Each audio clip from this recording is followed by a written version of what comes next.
Kagulat World. Narito ang pinakabagong update sa blockbuster first-round match nina Alexandra Ayala at Qinwen Zheng sa Mubadala DC Open. Ang official order of play ay nagsasabing nasa stadium court sila at not before 1 p.m. sa Washington, katumbas ng 1 a.m. sa Pilipinas sa July 29th. Ang confirmed update ngayon ay pre-match status at final preparation.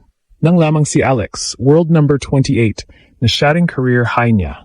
Si Zheng ay bumagsak sa number 1, 2, 3 matapos ang injury-affected period, pero huwag maliitin ang numerong yan. Former world number 4 siya, 2024 Olympic gold medalist, Australian Open finalist, at 5 beses ng career champion. Sa 2026 records, mas consistent, si Alex sa 30 wins at 18 losses, samantalang 11-11 si Zheng habang binubuo muli ang rhythm matapos ang elbow surgery. Style versus style ito. Si Alex ay left-handed, mabilis sa court, mahusay gumamit ng angles, direction changes at early returns. Si Zheng naman ay right-handed power player na may mas mabigat na first serve at forehand.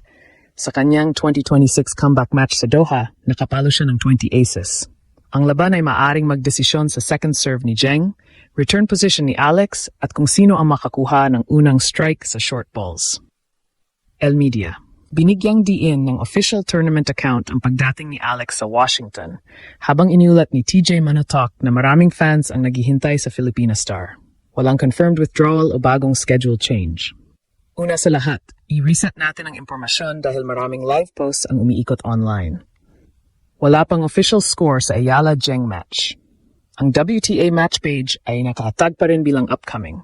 At inilagay ng tournament order of play ang kanilang round of 32 match sa stadium, not before 1 p.m. Eastern Time sa Tuesday, July 20. Dahil 12 oras ang pagitan ng Washington at Pilipinas ngayon, ang target start ay 1 a.m. Philippine Time sa Wednesday, July 29th.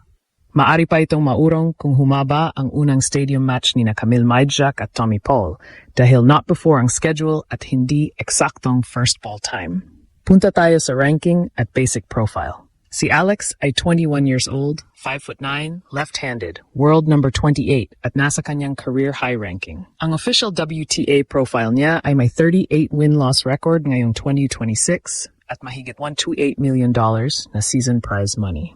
Wala pa siyang main WTA Tour singles title, pero may dalawang WTA 125 trophies. Guadalajara noong 2025 at Birmingham ngayong 2026 at naging Eastbourne finalist noong 2025. Mahalaga rin na hardcourt ang nakalistang preferred surface ni Alex kaya hindi lamang momentum mula sa grass ang dala niya. Natural din sa kanyang footwork at teaming ang mas predictable bounce ng Washington hardcourt. And Zheng naman ay 23 years old, 5'10" at right-handed. Current world number 1, 2, 3 siya, ngunit misleading ang ranking kapag yun lamang ang titingnan. Umabot siya sa world number 4, nanalo ng Olympic singles gold noong 2024, naging Australian Open finalist, WTA finals finalist, at may 5 career singles titles.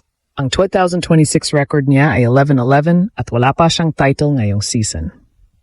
Nakapasok siya sa Washington bilang wild card habang sinusubukang buuin muli ang ranking at match consistency matapos ang right elbow surgery at injury-affected 2025 campaign. Rent form ang pagbabasehan, malinaw ang statistical edge ni Alex. Mas marami siyang nalarong matches at mas marami siyang panalo. 30 kumpara sa 11.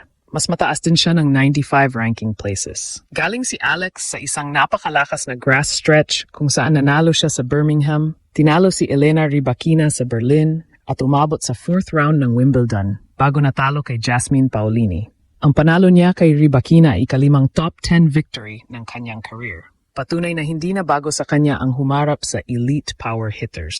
Peak level at big match resume, lamang si Zheng. Ang Olympic gold at Grand Slam final experience ay hindi nabubura ng kasalukuyang ranking. Kapag gumagana ang first serve niya, kaya niyang kontrolin ang rally bago pa makapuwesto ang kalaban. Sa kanyang unang tournament match, matapos ang mahabang break noong Doha, nakapalo siya ng 20 aces laban kay Sofia Kenin.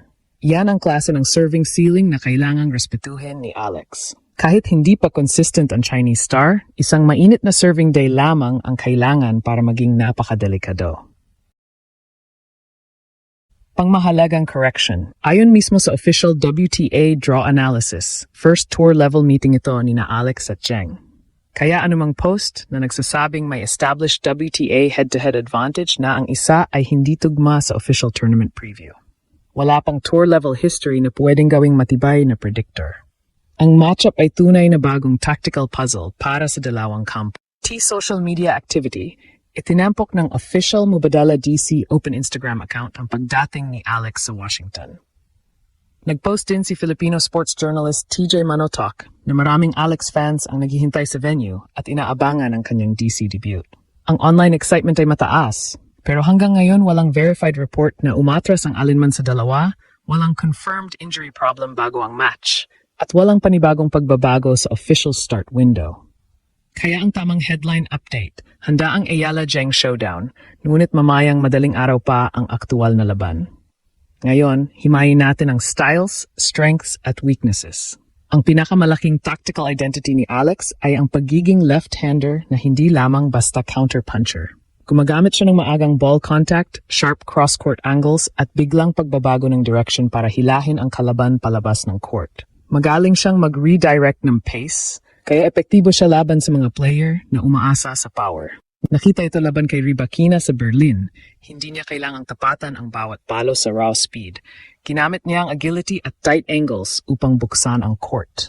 It's ni Alex. Una, return of serve at anticipation. Kapag nabasa niya ang toss at body position ni Zheng, maaari niyang ibalik ng mababa ang bola at pigilan ang Chinese star na makakuha ng madaling forehand. Ikalawa, movement at defensive transition. Kaya niyang gawing neutral ang rally kahit nasa alanganing posisyon. Pagkatapos ay biglang umatake kapag may maikling bola. Ikatlo, lefty variation. Ang wide serve mula sa ad court at cross court forehand papunta sa backhand side ni Zheng ay maaring magbukas ng unang attacking lane. Hindi kasing laki ng kay Zheng ang libreng puntos mula sa first serve.